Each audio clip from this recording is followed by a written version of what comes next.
I was wondering, what advice would you give to world leaders to make the world safer and more unified? Papa?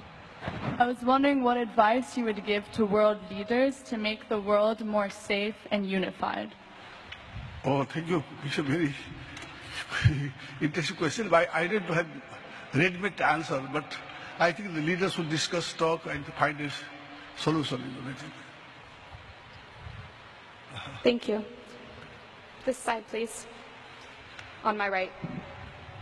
Hello, my name is Prikuti. I'm from Nepal, and I'm a journalism student here at the Graduate School of Journalism.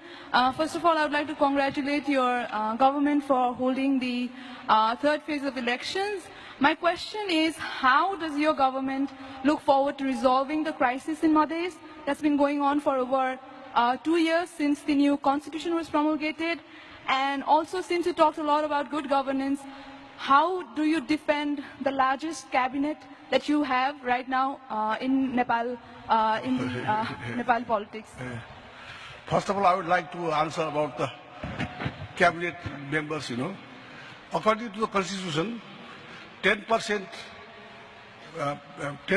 of its total number can become ministers. Therefore, 60 ministers is the 600 number of the Constitutional Assembly. 60 number of the cabinet is according to the Constitution, but still a smaller number,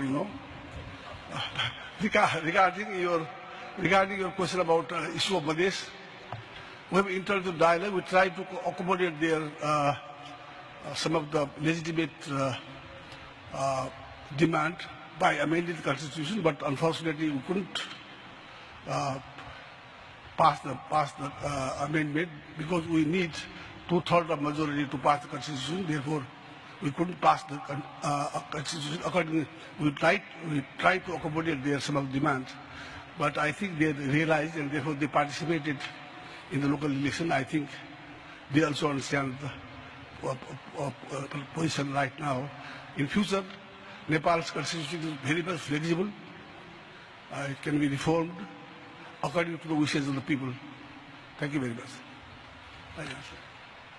Thank you. Hello, sir.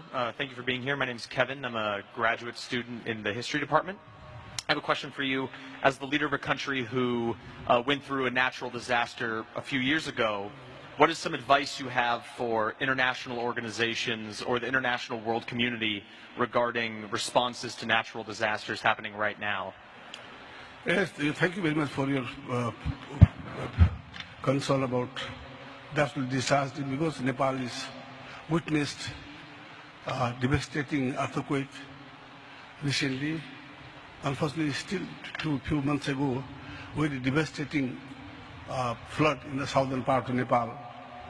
But regarding earthquake, it is not easy to find a solution. Nobody knows when it happens.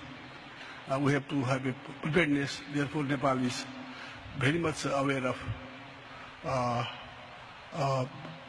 the earthquake, and we are now, we can cope earthquake in the future because preparedness is necessary. Therefore, now we can whatever disaster there, we are prepared. We can mitigate the disaster. Whatever. My name is Agrika Nyopane. I'm in my first year at Columbia Undergraduate Engineering School. And my question is this. As a Nepali, I've seen many in Nepal discriminate against those that they do not consider Nepali. How do you plan to change the societal attitude and promote the idea that all people in Nepal are Nepali, not just people of specific backgrounds? There is no, I don't think there is any discrimination among Nepalese, no. Specifically towards Madhesis, people in Nepal, I think, do not completely accept that people of all backgrounds are Nepali. No, they are the legitimate citizens. They have sovereign citizens. We don't have such. Yes, there are some problems, but we have to resolve these problems. Still, we have untouchability, unfortunately, in some areas. Still there are some caste system is there, but we have to eradicate this kind of things. But it might take time. There may be awareness program also should be introduced in Nepal, so that now there is not much about the disparities. Law against the tradition of Chopadi, but what measures is your government going to take to change the attitude of the people towards this custom, and what more is going to be done to protect the rights of women in Nepal?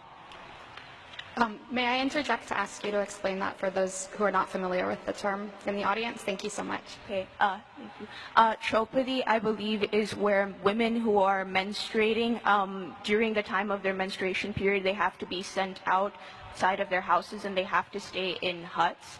And for the remainder of their period, they have to stay in their huts, and only when they're done with their period can they come back into their houses. Yes, there are in few areas still they practice this kind of